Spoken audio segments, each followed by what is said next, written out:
Hello दोस्तों, welcome to my YouTube channel Aryam exam point. आज इस वीडियो में बात करेंगे क्लास 6 से 8 में पूछे जाने वाले विज्ञान वर्ग के फिजिक्स में से टॉपिक लेके आए हैं। कार्य, ऊर्जा, सामर्थ्य वर्ग, एनर्जी एंड पावर से चैप्टर से संबंधित बहुत ही महत्वपूर्ण क्वेश्चन लेके आए हैं। तो इस टॉपिक से देखिए, पहला प्रश्न इसमें है, कार्य अदिश है अथवा सदिश। कार्य क्या है? सदिश है, अदिश है, ए और बी दोनों, इनमें से कोई नहीं। तो जो कार्य होता है वो अदिश राशि होता है, यानी बी ऑप्शन इसका सही होगा। जूल किसका मात्रक है? कार्य का, गतिज ऊर्जा का, स्थितिज ऊर्जा का, इन सभी का। तो इसका सही ऑप्शन डी जाएगा कि जो जूल होता है कार्य और जितनी भी ऊर्जाएं हैं सबका मात्रक होता है, यानी डी ऑप्शन सही होगा।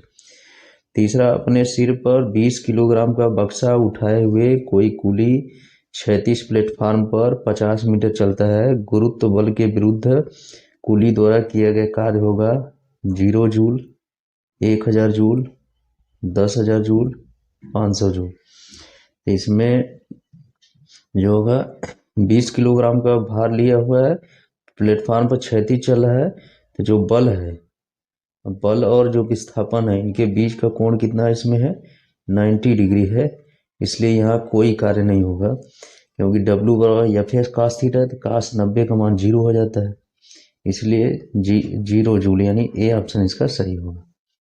चौथा, एक मनुष्य एक दीवार को धकेलता है तथा उसको विस्थापित नहीं कर पाता है, तो उसके द्वारा किया गया कार्य होगा धनात्मक, ऋणात्मक, शून्य, उपरोक्त सभी।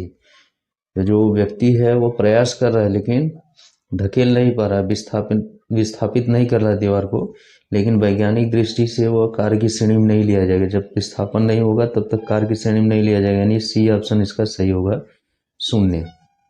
नेक्स्ट क्वेश्चन आते हैं। आर त्रिज्या के एक वृत्त में घूमने वाले पिंड पर अभिकेंद्री बल द्वारा किया गया कार्य होगा धनात्मक, ऋणात्मक, शून्य, इनमें से कोई नहीं। तो पांचवा का ऑप्शन यहाँ शून्य होगा, क्योंकि किसी भी वृत्त पर जो अभिकेंद्र बल कार्य करता है उसकी दिशा किधर होती है? केंद्र की तरफ। अब विस्थापन क्या होता है? ऋजुरेखीय, स्पर्श रेखी, तो दोनों के बीच 90 अंश का कोण बनेगा। यहाँ फिर W और एफ एस कास थीटा, तो थीटा 90 हो जाता है, कास 90 का मान 0, यानी सी ऑप्शन सही होगा। क्या कार्य हो सकता है? धनात्मक, ऋणात्मक, शून्य, ये सभी। तो छठवां क्वेश्चन का जवाब इसमें देंगे कि जो कार्य धनात्मक भी होता है, ऋणात्मक भी होता है, शून्य भी होता है, यानी डी ऑप्शन इसका सही होगा। सातवां प्रश्न आते हैं, कार्य ऋणात्मक होता है जब बल तथा विस्थापन के बीच का कोण है 0 अंश, 90 अंश, 180 अंश, 60 अंश। इसमें सातवें का इसमें सी आएगा कि जब 180 रहता है तब ये ऋणात्मक आता है, क्योंकि काश 180 का मान -1 होता है, तो कार्य क्या हो जाएगा? ऋणात्मक। आठवां, क्या कण की गतिज ऊर्जा गति की दिशा पर निर्भर करती है? वेग की दिशा पर निर्भर करती है, वेग के परिमाण पर, दिशा और परिमाण दोनों पर, इनमें से कोई नहीं।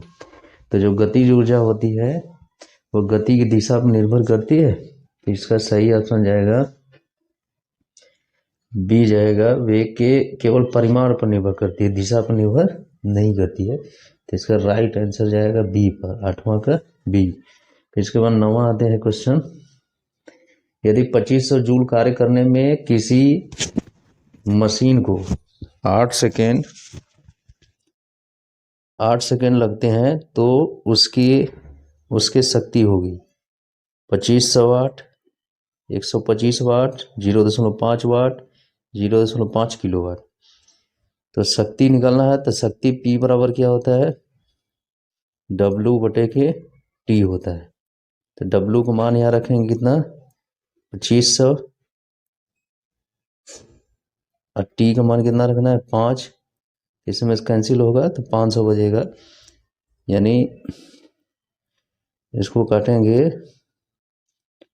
2500 जूल बटे 5 सेकेंड, तो कितना आ जाएगा? 500 वाट आ जाएगा। तो 500 वाट को किलोवाट में बदलेंगे तो कितना होगा? 0.5 किलोवाट, यानी डी ऑप्शन इसका सही होगा, नौवां का। 10वां आता है किसी वस्तु की गतिज ऊर्जा हो सकती है ऋणात्मक, धनात्मक, शून्य, बी और सी दोनों।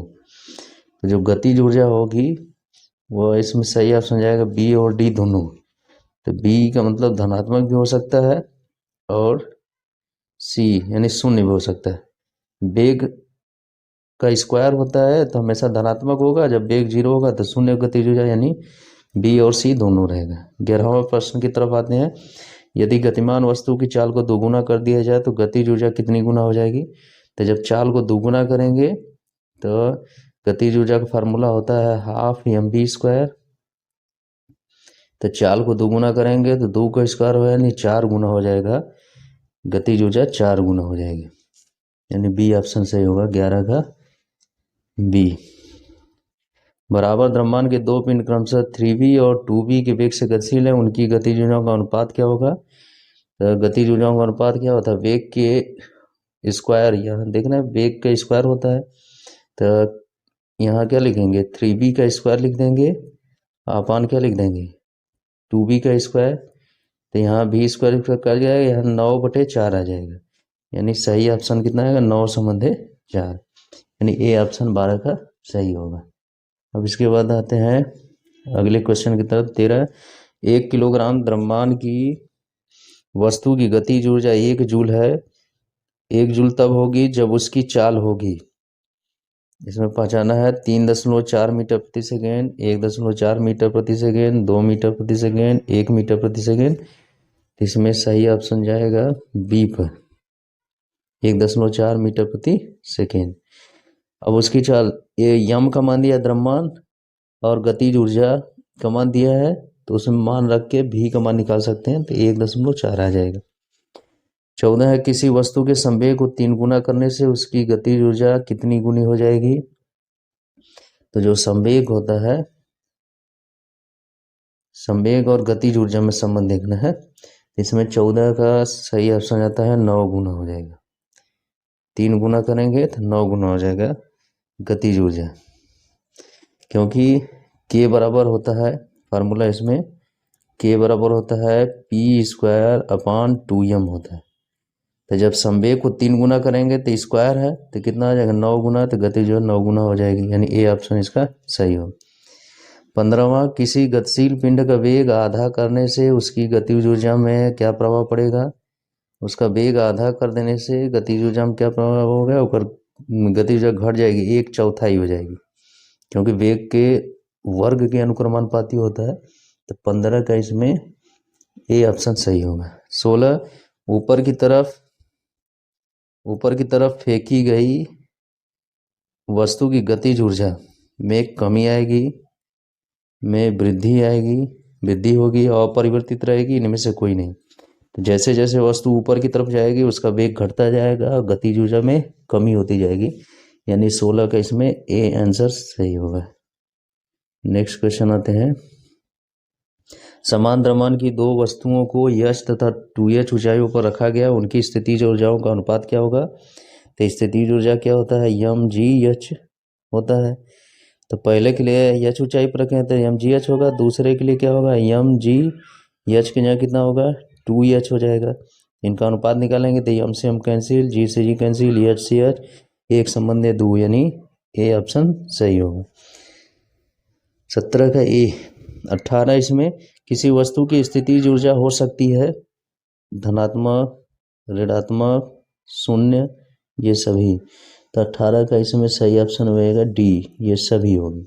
स्थितिज ऊर्जा भी धनात्मक होती है, ऋणात्मक भी होती है, शून्य भी होती है, तीनों होती है, ये सभी।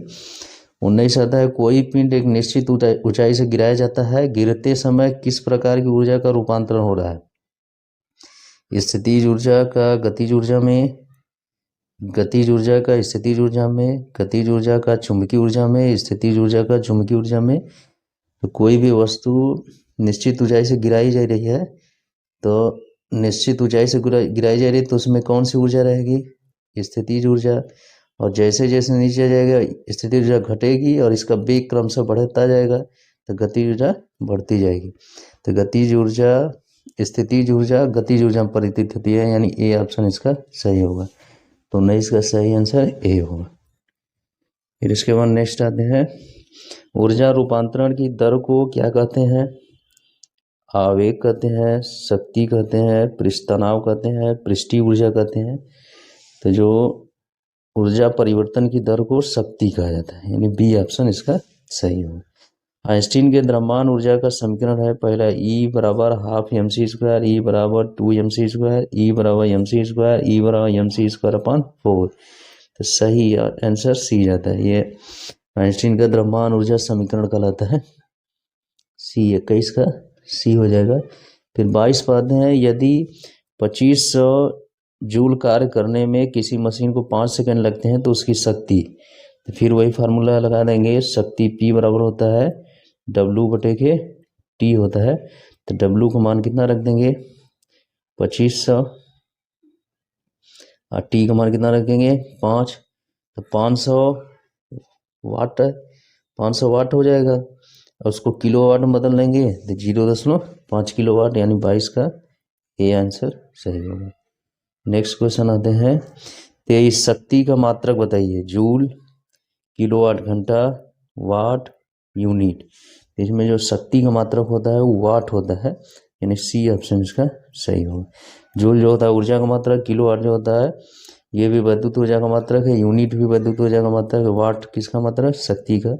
किसी निकाय द्वारा कार्य करने की दर कहलाती है ऊर्जा, कार्य, शक्ति, दाब। तो कार्य करने की दर को क्या कहा जाता है? शक्ति कहा जाता है। तो इसमें सही ऑप्शन कौन होगा? डी होगा सही। शक्ति एक राशि है, कौन सी राशि है? सदिश है, अदिश है, धनात्मक है, बी और सी दोनों। इसमें सही ऑप्शन हो जाता है डी पर, बी और सी दोनों। तो बी का मतलब अदिश राशि भी है और धनात्मक भी होगी, यानी डी ऑप्शन इसका 25 क्वेश्चन का सही होगा। फिर नेक्स्ट क्वेश्चन आते हैं, एक मशीन 500 जूल कार्य 10 सेकंड में करती है तो मशीन की शक्ति क्या होगी? 500 किलोवाट, 50 वाट, 546 वाट, 5 किलोवाट। फिर वही फार्मूले से निकालेंगे, शक्ति कार्य बटे समय, तो कितना हो जाएगा 500 बटे के 10 हो जाएगा, कितना आ जाएगा 50 आ जाएगा, तो 50 वाट आ जाएगा। में सही ऑप्शन कौन जाएगा 50 वाट में? बी पे जाएगा, यानी 26 का सही आंसर होगा बी। 27 एक अश्व शक्ति होता है 546 वाट, 746 वाट, 1000 वाट, 500 वाट। इनमें 746 वाट होता है, यानी बी ऑप्शन इसका सही होगा। 28 1 किलोवाट घंटा कितने जूल के बराबर होता है? 3.6 × 10 घाते 6 जूल के बराबर होता है, यानी ए ऑप्शन इसका सही होगा। तो 28 का ए। 29 1 किलोवाट की दर से 1 घंटे में व्यय हुई ऊर्जा कितने किलोवाट के बराबर होती है? तो इसमें 1 किलोवाट के बराबर होती है, ए ऑप्शन इसका 29 का भी सही होगा। ये यूनिट या किलोवाट घंटा की परिभाषा से स्पष्ट होता है, इसका सही ऑप्शन ए होगा। तो इस तरह से हम लोग देखें महत्वपूर्ण 29 क्वेश्चन हम लोग देखें, जो कि परीक्षा की दृष्टि से बहुत इंपॉर्टेंट है। अब इसमें टॉपिक जो होता है कार्य ऊर्जा सामर्थ्य में पूछे जाने वाले ये महत्वपूर्ण क्वेश्चन है। तो ये वीडियो अच्छा लगे तो मेरे चैनल को सब्सक्राइब करें, वीडियो को लाइक और दोस्तों में शेयर करना ना भूलें। Thank you.